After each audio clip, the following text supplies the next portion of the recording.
سورۃ یوسف 106 320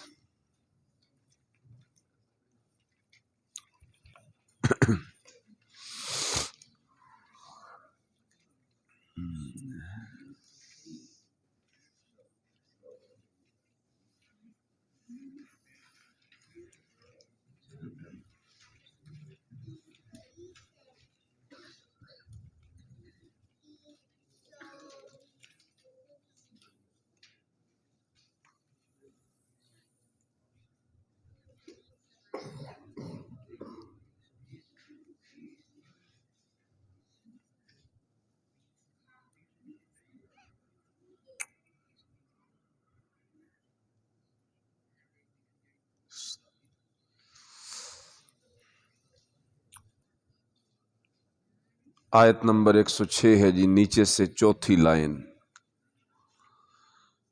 اعوذ باللہ من الشیطان الرجیم، بسم اللہ الرحمن الرحیم۔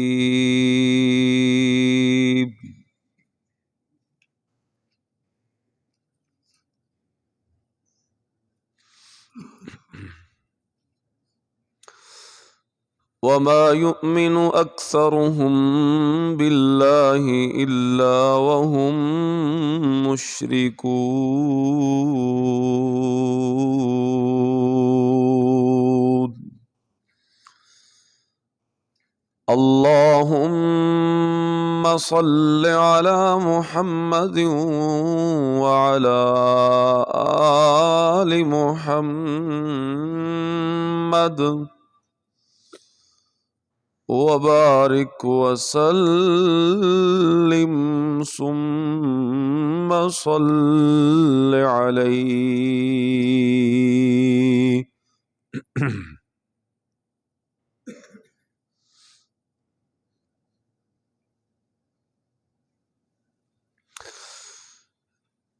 معزز دوستو،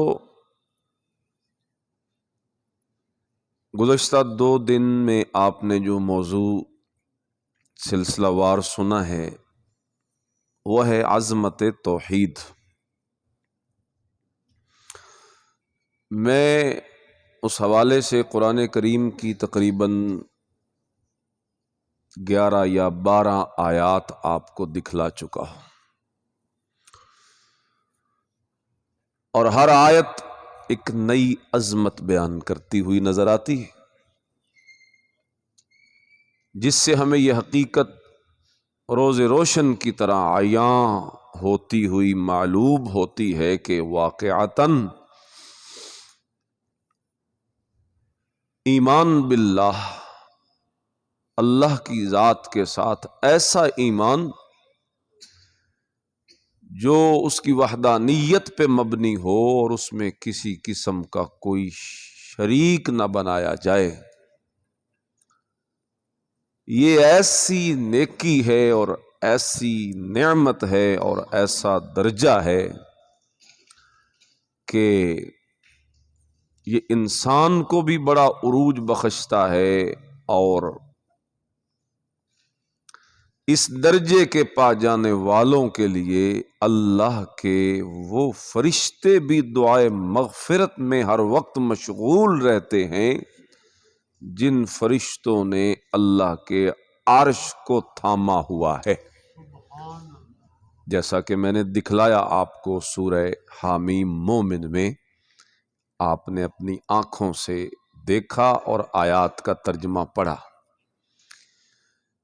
تو اسی طرح میں تقریباً 12 فضیلتیں توحید کی بیان کر چکا ہوں، جسے دہرائیں تو بات لمبی ہوتی ہے، اس لیے آگے چلنے کا ارادہ ہے۔ 1-2 مزید توحید کی عظمتیں آج بیان کر کے میں اس موضوع کو مکمل کروں گا، اور ایک نئے موضوع کو بھی آج ہی چھیڑوں گا، اس کے بھی کچھ پوائنٹ آج امید ہے بیان ہو جائیں گے انشاءاللہ، اور وہ ہے مذمت شرک۔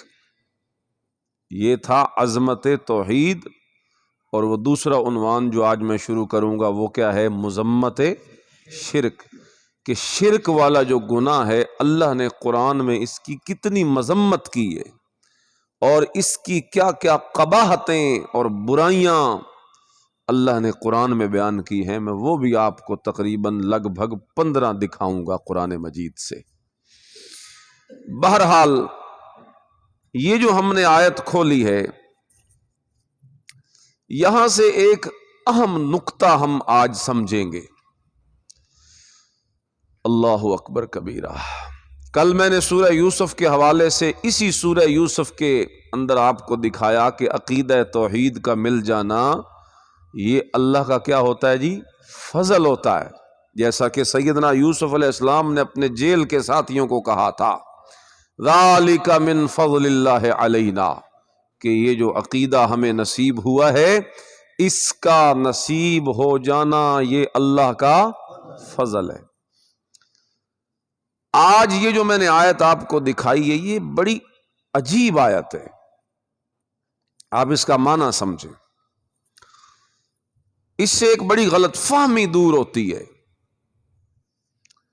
اور بالخصوص جو ہمارا معاشرہ ہے اس کے لیے تو یہ آیت آپ سب کو یاد ہونی چاہیے۔ چھوٹی سی یہ آیت ہے، وَمَا يُؤْمِنُ أَكْثَرُهُم بِاللَّهِ إِلَّا وَهُم مُشْرِكُونَ۔ آج ہر طرف سے یہ رٹ لگائی جاتی ہے کہ یہ خواہ مخواہ لوگ شدت کرتے ہیں، یہ ہر کسی پہ شرک کے فتوے گاڑتے رہتے ہیں، لگاتے رہتے ہیں، شرک نہیں ہو سکتا امت محمدیہ میں، اور اس پہ وہ ایک روایت بھی پیش کرتے ہیں جس میں حضور اکرم صلی اللہ علیہ وسلم نے ارشاد فرمایا کہ مجھے تم اپنے جانے کے بعد اس بات کا کوئی ڈر نہیں کہ تم شرک میں مبتلا ہو جاؤ گے۔ تو وہ کہتے ہیں دیکھو حضور نے خود فرمایا کہ مجھے اپنی امت کے شرک میں مبتلا ہونے کا اب کوئی ڈر نہیں ہے۔ تو اس روایت کو لوگ پیش کرتے ہیں کہ حضور نے خود فرما دیا کہ اب میری امت شرک نہیں کر سکتی، تو تم کیسے کہتے ہو کہ لوگ شرک کرتے ہیں جگہ جگہ پہ اور شرک ہوتا ہے؟ تو جب یہ روایت پیش کی جاتی ہے تو ہمارے دوستوں کو چونکہ اس کی حقیقت اور معنی کا پتہ نہیں ہوتا، اس لیے وہ آگے سے خاموش ہو جاتے ہیں۔ تو خوب سمجھ لیجئے کہ یہ روایت اپنی جگہ پہ درست ہے، لیکن اس کا معنی وہ ہوگا جو حضرات محدثین کرام نے لکھ دیا ہے اور کر دیا ہے۔ چنانچہ اس حدیث کے شارحین نے واضح طور پہ لکھ دیا کہ اس حدیث سے مراد پوری امت محمدیہ کا شرک میں مبتلا ہونا ہے۔ بھئی یوں نہیں ہو سکتا اب میرے بعد کہ میری پوری امت شرک میں لگ جائے، ورنہ بعض کلمہ پڑھنے والوں کا شرک میں مبتلا ہو جانا وہ اس حدیث کے خلاف نہیں ہے۔ تو اس حدیث میں بات کس کی ہو رہی ہے؟ پوری امت کی۔ بولو بات کس کی ہو رہی ہے؟ کہ یہ نہیں ہو سکتا کہ پوری امت ہی مشرک ہو جائے۔ اس حدیث میں اس کی بات ہے کہ مجھے اس کا کوئی ڈر نہیں کہ میری پوری امت مشرک ہو جائے، ورنہ انفرادی طور پر یا بعض علاقوں میں یا بعض جگہوں میں یا بعض لوگوں کا شرک میں مبتلا ہو جانا یہ اس حدیث کے بھی خلاف کوئی نہیں، اور ہماری اپنی آنکھوں کا مشاہدہ بھی ہے کہ لوگ کلمہ بھی پڑھتے ہیں اور شرک میں مبتلا بھی ہو جاتے۔ یہی لوگ کہتے ہیں نا کہ جو کلمہ جب پڑھتے ہیں تو تم مشرک کی رٹ کیوں لگاتے ہو؟ اب خود اس آیت میں آپ دیکھیں گے اللہ خود فرما رہے ہیں کہ لوگ مومن بھی ہوتے ہیں اور مشرک بھی ہوتے ہیں۔ وَمَا يُؤْمِنُ أَكْثَرُهُمْ بِاللَّهِ، اور نہیں ایمان رکھتے اکثرہم باللہ، ان لوگوں میں سے اکثر لوگ اللہ پر، اور نہیں ایمان رکھتے ان لوگوں میں سے اکثر لوگ اللہ پر، مگر وہ ایسا ایمان ہوتا ہے ان کا کہ الا وہم مشرکون، مگر وہ اس کے ساتھ ساتھ شرک بھی کرتے رہتے ہیں۔ سمجھ آئی آپ کو؟ یعنی کہا یہ جا رہا ہے آیت میں کہ لوگ ایمان بھی قبول کر لیتے ہیں، لا الہ الا اللہ محمد الرسول اللہ پڑھ لیتے ہیں، لیکن اس کے ساتھ ساتھ وہ شرک بھی۔ اور یہ کن کی بات ہے؟ چند لوگوں کی۔ فرمایا اکثرہم باللہ، اکثر لوگوں کی یہ حالت ہے کہ وہ ایمان بھی لے آتے ہیں لیکن اس کے ساتھ ساتھ شرک بھی کرتے رہتے ہیں۔ آج ہمیں یہ آیت اپنے ماحول پہ 100% فٹ ہوتی نظر آ رہی ہے کہ جس ماحول اور معاشرے میں تقریباً، اللہ اکبر کبیرہ، اب میں کیا اندازہ اور تخمینہ آپ کے سامنے پیش کروں، بس یہی لفظ بولتا ہوں جو اللہ کا قرآن بولتا ہے۔ اکثر، آج بھی اکثر لوگ کلمہ پڑھ رہے ہیں لیکن اللہ کے ساتھ شرک پھر بھی کر رہے ہیں، حالانکہ کلمے کے ساتھ تو شرک نہیں ہونا چاہیے تھا۔ اللہ اکبر۔ تو سمجھ ایک یہاں سے یہ بات آ گئی کہ مشرک وہ بھی ہو سکتے ہیں جو کلمہ پڑھتے ہیں۔ اس آیت سے کیا سمجھ آتی ہے؟ کہ مشرک وہ بھی ہو سکتے ہیں جو کلمہ، جو ایمان رکھتے ہیں، وہ پھر بھی مشرک ہو سکتے ہیں، اس لیے کہ کلمہ تو پڑھ لیا، وہ تو معاملہ ختم ہو گیا۔ اب اگر وہ کوئی شرکیہ عقیدہ بنائیں گے تو شرک تو ہو جائے گا، اب اگر وہ کوئی شرکیہ کام کریں گے تو شرک تو ہو جائے گا۔ لہذا یہ بات بھول جانی چاہیے جی کوئی مشرک نہیں ہوتا، سارے کلمہ گو ہیں، سارے کلمہ پڑھنے والے ہیں، یہ بالکل غلط بات ہے۔ اللہ کا قرآن کہہ رہا ہے ایمان قبول کرنے کے بعد بھی لوگ شرک کرتے، جیسا کہ آج ہمارے ماحول میں ہو رہا ہے۔ اور یہ جو شرک کرنے والے ہیں نا، اکثر لوگ ان میں وہی ہیں جو کلمہ پڑھتے ہیں۔ اب میں چونکہ ہمارا یہ مشن نہیں ہے کہ ہم کسی کو ہٹ کریں یا زچ کریں یا کسی کا نام لیں یا کہیں کہ فلانا فرقہ ایسا ہے یا فلانا، نہ، ہم تو صرف ایک نقطے کی بات آپ کو بتائیں گے، آپ خود اسے آزما سکتے ہیں اور معاشرے میں دیکھ سکتے ہیں کہ کلمہ تو سارے یہاں ہمارے ہاں پڑھتے ہیں، لیکن مشرک جو شرک کرتے ہیں لوگ، یہ کوئی یہودی عیسائی یہاں آ کے شرک کرتے ہیں۔ اب مجھے دیکھو ذرا، میری بات سنو، مجھے جواب دو۔ کلمہ پڑھتے ہیں سارے یہاں کے مسلمان، لیکن یہ جو قبروں کو آباد کرنے والے، درباروں مزاروں کو آباد کرنے والے، یہ کوئی ہندو آ کے بیٹھے ہوئے وہاں پہ؟ بولو بھائی، یہ مجاور، یہ لوگوں کو اللہ کے در سے ہٹا کر غیر اللہ کے در پہ لگانے والے، یہ کوئی یہودی عیسائی آئے ہوئے ہیں باہر سے؟ یہ کون ہے؟ بولو کلمہ پڑھنے والے۔ یہ کون ہے؟ یہ کلمہ پڑھنے والے ہیں۔ سمجھ آ گیا لوگ کلمہ پڑھ کر بھی شرک کر سکتے ہیں، جیسا کہ اللہ کا قرآن گواہی دے رہا۔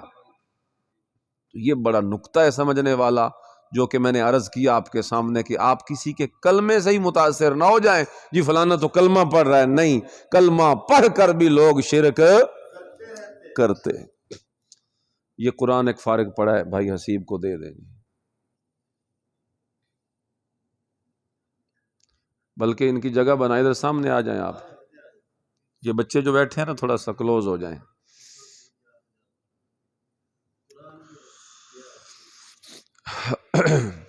توجہ کریں جی۔ اور اکثر لوگ ایمان نہیں رکھتے اللہ پر مگر اس کے ساتھ شرک کرتے ہیں۔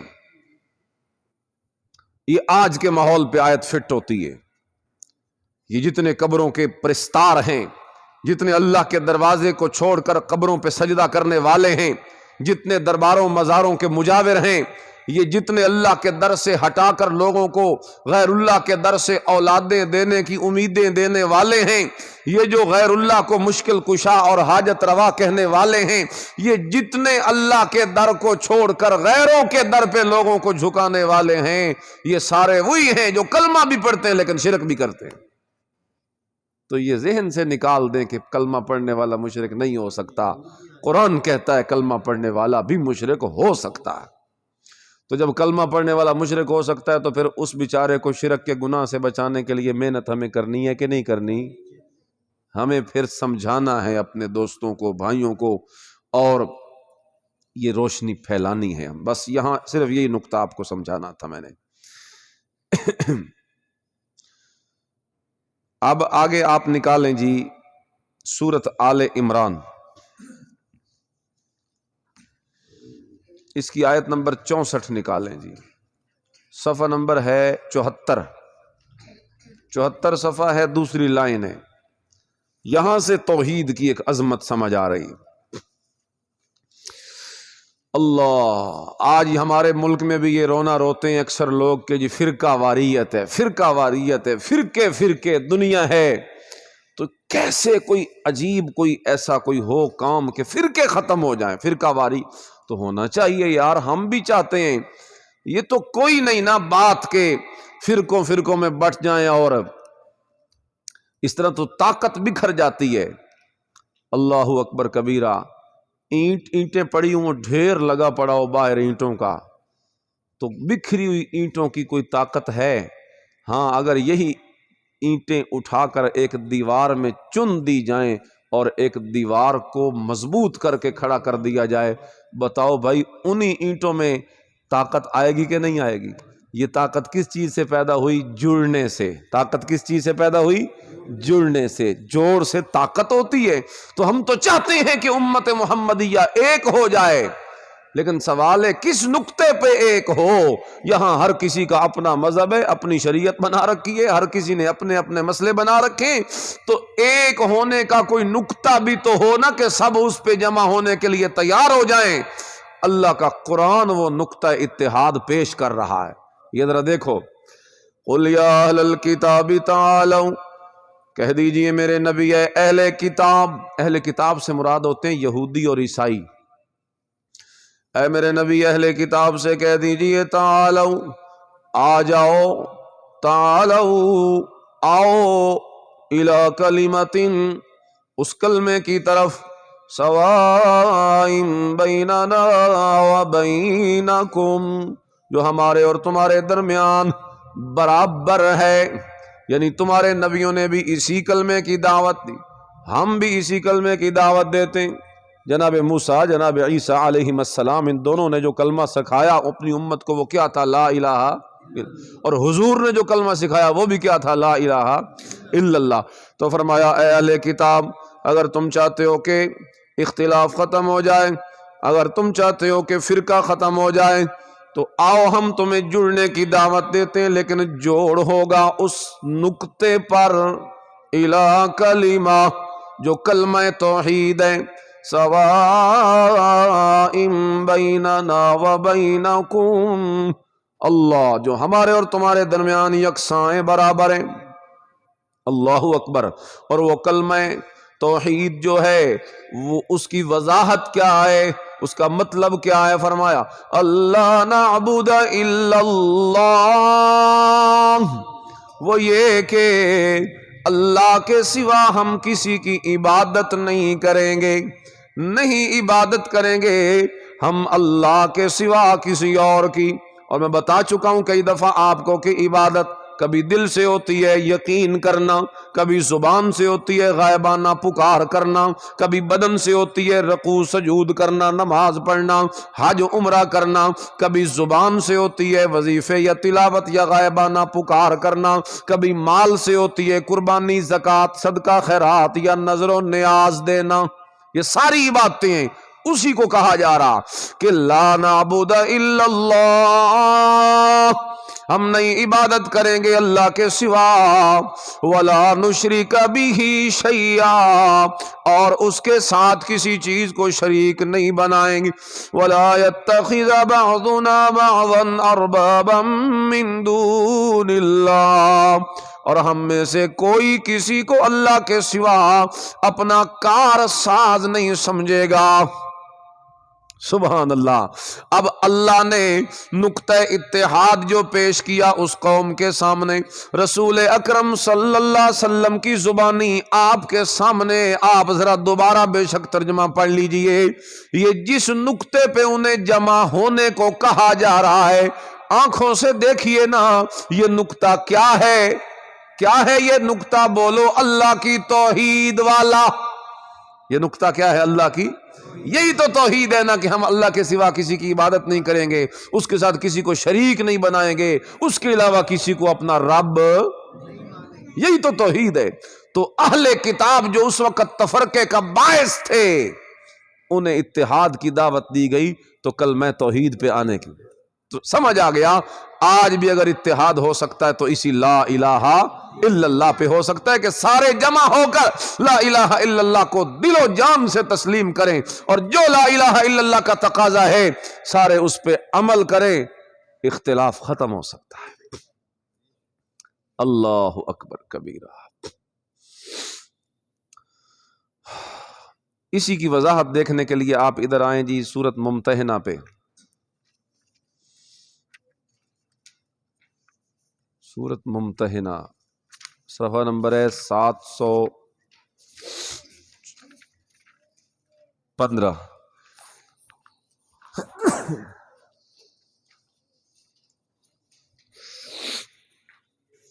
715 میں آپ دیکھیں نا جی آخری 5 لائنیں دیکھیں. آیت نمبر 4 ہے قَدْ كَانَتْ لَكُمْ أُسْوَةٌ حَسَنَةٌ فِي إِبْرَاهِيمَ. تمہیں ابراہیم علیہ السلام اور ان کے رفقا کی نیک چال ضرور چلنی چاہیے. امت محمدیہ کو کہا جا رہا ہے کہ تمہیں ابراہیم علیہ السلام اور ان کے رفقا ماننے والوں کی نیک چال اسوہ حسنہ وہ تمہارے لیے اسوہ حسنہ ہے. والذین معہ اذ قالوا لقومہم جب انہوں نے اپنی قوم کے لوگوں سے کہا انا براء منکم ومما تعبدون من دون اللہ کہ ہم تم سے اور ان بتوں سے جن کو تم اللہ کے سوا پوجتے ہو بے تعلق ہے، ہمارا ان سے کوئی تعلق نہیں ہے. یعنی ابراہیم علیہ السلام نے فرما دیا کہ میرا تمہارے ان معبودوں سے کوئی تعلق نہیں ہے جو تم بت پوجتے ہو، کوئی میرا اس سے تعلق نہیں.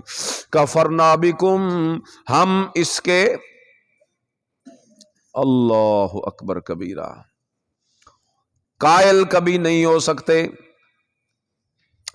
کفرنا بکم ہم اس کے قائل کبھی نہیں ہو سکتے، یعنی ہم کفر کرتے ہیں. کفر سے معنی انکار ہوتا ہے، انکار کرتے ہیں ہم تمہارے معبودوں کا. بدا بیننا وبینکم العداوۃ والبغضاء ابدا اور دشمنی اور عداوت رہے گی ہمارے اور تمہارے درمیان. کب تک؟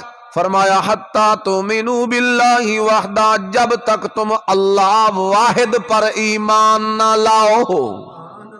دیکھا آپ نے توحید بیان کی تو وہ فرقے اور اس طرح لوگ جو ہے وہ ٹوٹ گئے کہ یہ تو کوئی نیا مذہب آ گیا، ابراہیم نے یہاں آ کے ہمارے اندر کیا فساد ڈال دیا معاذ اللہ.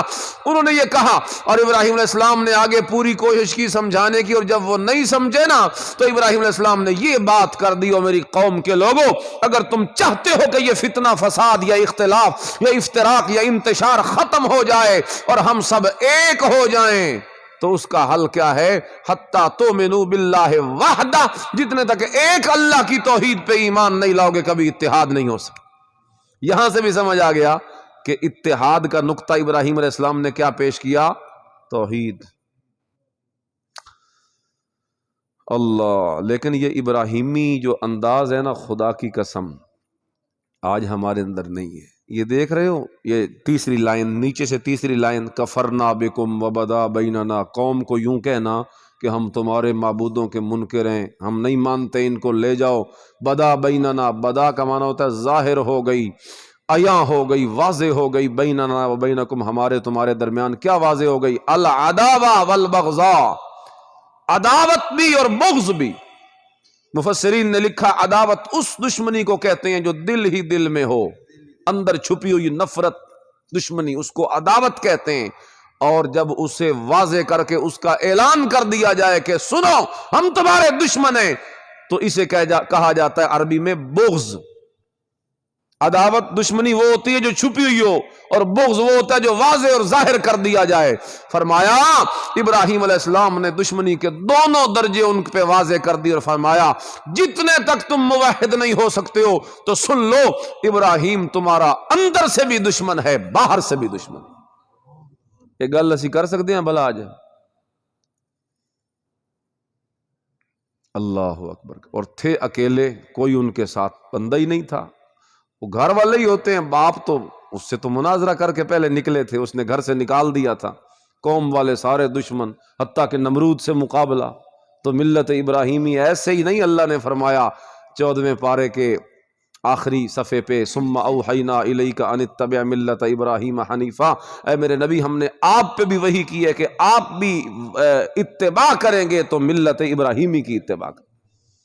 اور یہاں کہہ دیا امت محمدیہ والو تمہارے لیے ابراہیم علیہ السلام کا یہ والا موقع اسوہ حسنہ ہے۔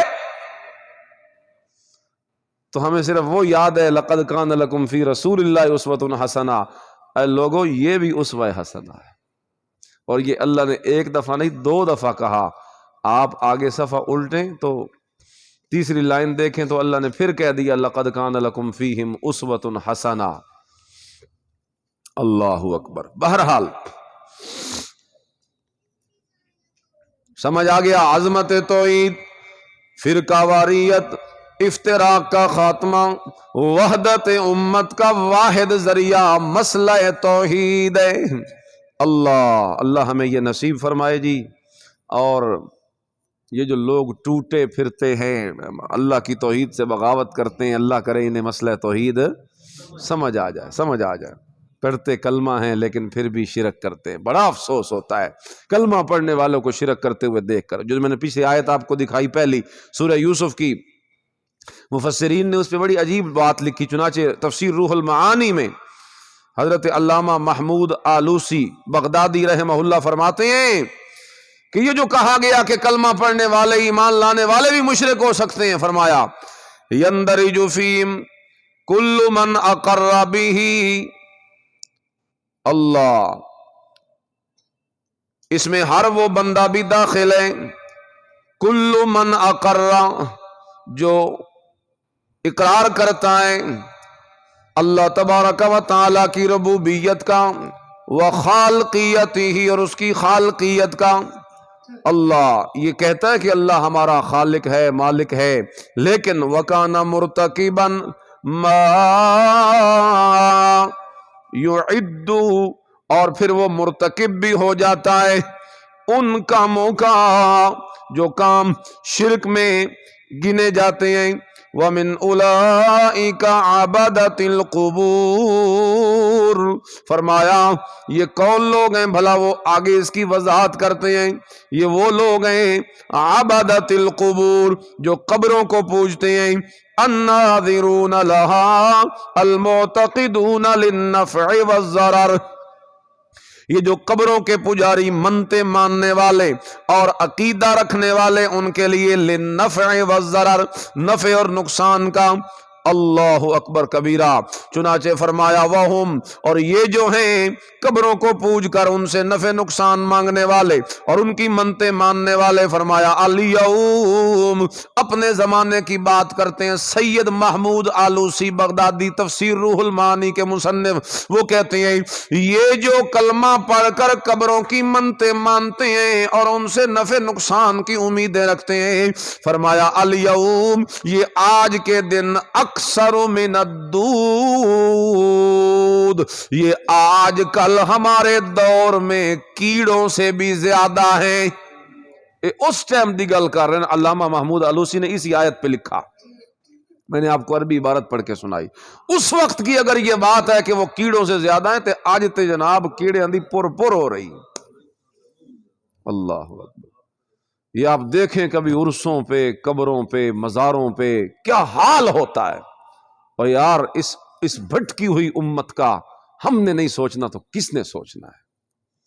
تو یہ جذبہ پیدا کرو کہ لوگوں کو عقیدہ توحید سکھانے کا ایک آپ کے اندر ایک کرنٹ پیدا ہونا چاہیے۔ قرآن کی آیتیں سن، کسی کو شرک کرتے دیکھ کر یوں نہ کہا کرو یار چھوڑو اس کی بات ہے، اسے لگے رہنے دو کہ مجھے کچھ چھیڑتا ہے، اپنے طور پہ کرتا ہے تو کرے یار، مجھے کیا ضرورت نہیں۔ کسی کے غلط عقیدے پہ اسے ٹوکنا، روکنا، برائی کا سد باب کرنا میرے نبی نے حکم دیا ہے۔ اللہ، تو یہ نہ سمجھو کہ اس سے پھر توڑ ہوگا، توڑ نہیں ہوگا۔ میں نے ابھی آیت دکھا دی کہ اس سے تو الٹا امت میں جوڑ ہوگا۔ اللہ اکبر کبیرہ۔ چلو یار، وہ جو دوسرا موضوع ہے، ابھی اس پہ فضیلتیں اور بھی باقی ہیں میرے پاس لکھی ہوئی، لیکن میں چلو دوسرا موضوع شروع کرنا چاہتا ہوں۔ اس کے مقابلے میں جو شرک ہے، توحید کے مقابلے میں کیا ہے؟ شرک۔ توحید دن نے تے شرک رات کالی۔